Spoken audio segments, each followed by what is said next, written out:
वो लोग कूदकर जान दे सकते हैं सीढ़ियों से जिन्हें दिक्कत है मेरे बनाए हुए वीडियो से।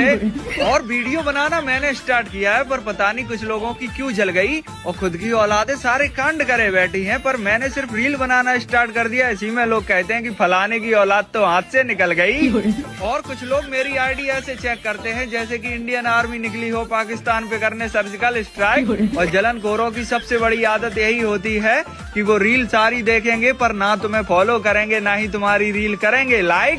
तो मेरा तो एक ही नियम है कि दिल की सुनो, फर्क नहीं पड़ता क्या कहता है संसार, जिसकी सुलगती है उसकी सुलगती रहे। मेरी रील तो आएगी एक दिन में 4।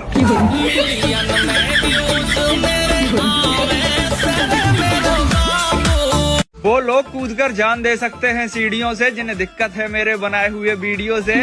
और वीडियो बनाना मैंने स्टार्ट किया है पर पता नहीं कुछ लोगों की क्यों जल गई और खुद की औलादे सारे कांड करे।